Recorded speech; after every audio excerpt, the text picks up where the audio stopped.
Hi, I'm Ashlynn Wells. I'm a junior here at Wall High School.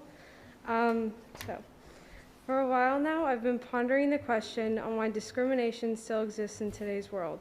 I myself have come into contact with acts of prejudice and discrimination like this here at Wall. And I can't specifically speak on experiences other than my own, but if discrimination still played the starring role it did in the 1800s, I wouldn't be alive.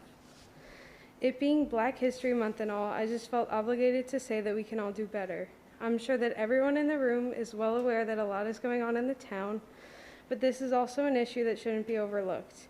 We can all take steps to educate ourselves on the multitude of cultures around us and purge implicit bias from the subconscious mind.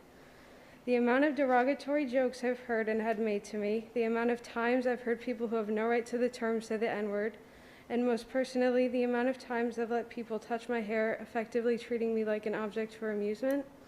It hurts me, all of it, and I know that it could be much, much worse, but I also know it could be much better. When I started learning, I saw so many vile acts of racism that I had to make a difference, even if it's small. This past summer, I saw where Dr. King was assassinated. I sat in the driveway of Medgar Evers, which was the unfortunate place of his murder. I saw the shell casing of where Fred Shuttlesworth's house was bombed, right next to his bed. I sat in the pews of the church where a bomb killed 4 little girls and severely injured a 5th one. I saw the pictures of Emmett Till after he had been brutally murdered for being Black.